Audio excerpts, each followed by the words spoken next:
Mr Mayor, the Grenfell Tower inquiry and the HMI CFRS investigation both set out areas of urgent and far-reaching reform needed in the London Fire Brigade, and it is important that you ensure the right transformation funding is in place. For example, the HMI report identified training in incident command and emergency blue light driving as key issues to be addressed urgently. FRET will be looking at this in detail tomorrow, but it's clear that the privatised training contract with Babcock, signed off by then LFB Chair Brian Coleman just before the 2012 election, is expensive and has many shortcomings.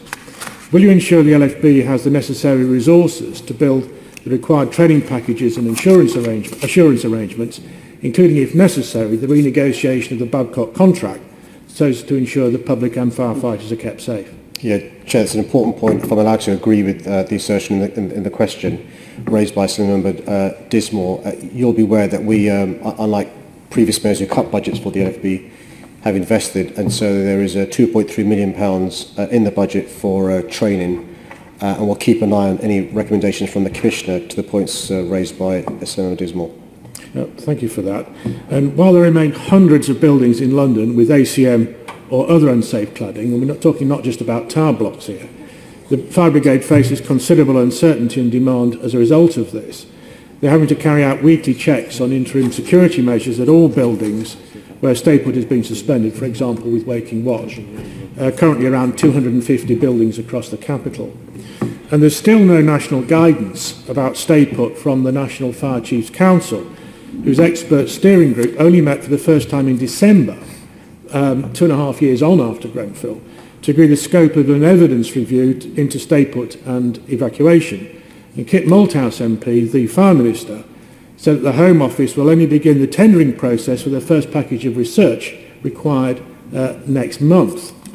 The outcomes of that research will inform operational research later in the year, so it's unlikely there will be any official guidance for some time to come.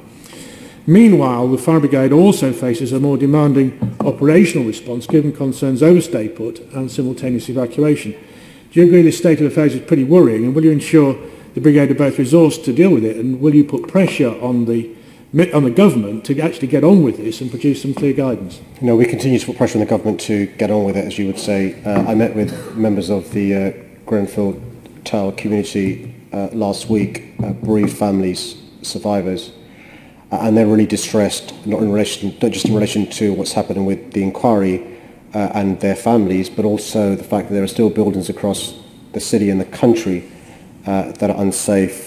These are building safety failures, which means the original procedures that the fire service had been trained to implement can't now be done because they've got to think about evacuation at the same time as, for example, putting out fires. One of the problems is with the funds from the government to effect remediation. There are probably about 110, 120 private sector towers in London, and only about half of those have actually approached the fund so far for assistance, and that really does need looking at. What can you do to try and encourage the private sector to get on with remediation? Well, we're putting pressure on them to get on with the remediation, and then later on deal with the issue of who pays, because it's important that the building is made as safe as soon as possible. I'd make this point, but you mentioned that the Waking Watch. Currently, leaseholders are having to pay for that often, which is, a real problem for them. We're saying to the government, step in to, help the work be done, and then later on have the discussion about who reimburses who for the remediation work being done.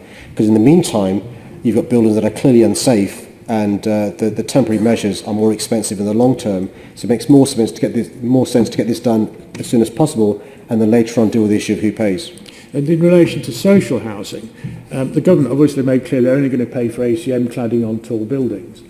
Other fire precaution works that need to be done, for example, fire doors, which have been found to be defective quite widely, the cost of that is going to fall on the housing revenue accounts of the various local authorities concerned, which will impact on all tenants and leaseholders across that particular borough.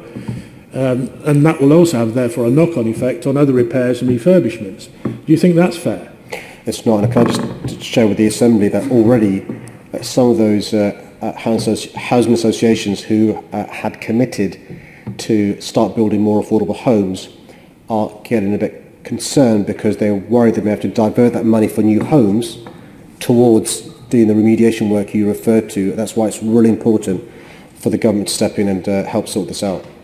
And again, the government have still failed to act even on the Lacanal House inquest recommendation about retrofitting of sprinklers. Do you think the government needs to get on with looking at fire suppression systems retrospectively being fitted? Absolutely, I'd remind the Assembly that the Lacanal House fire occurred 10 years ago.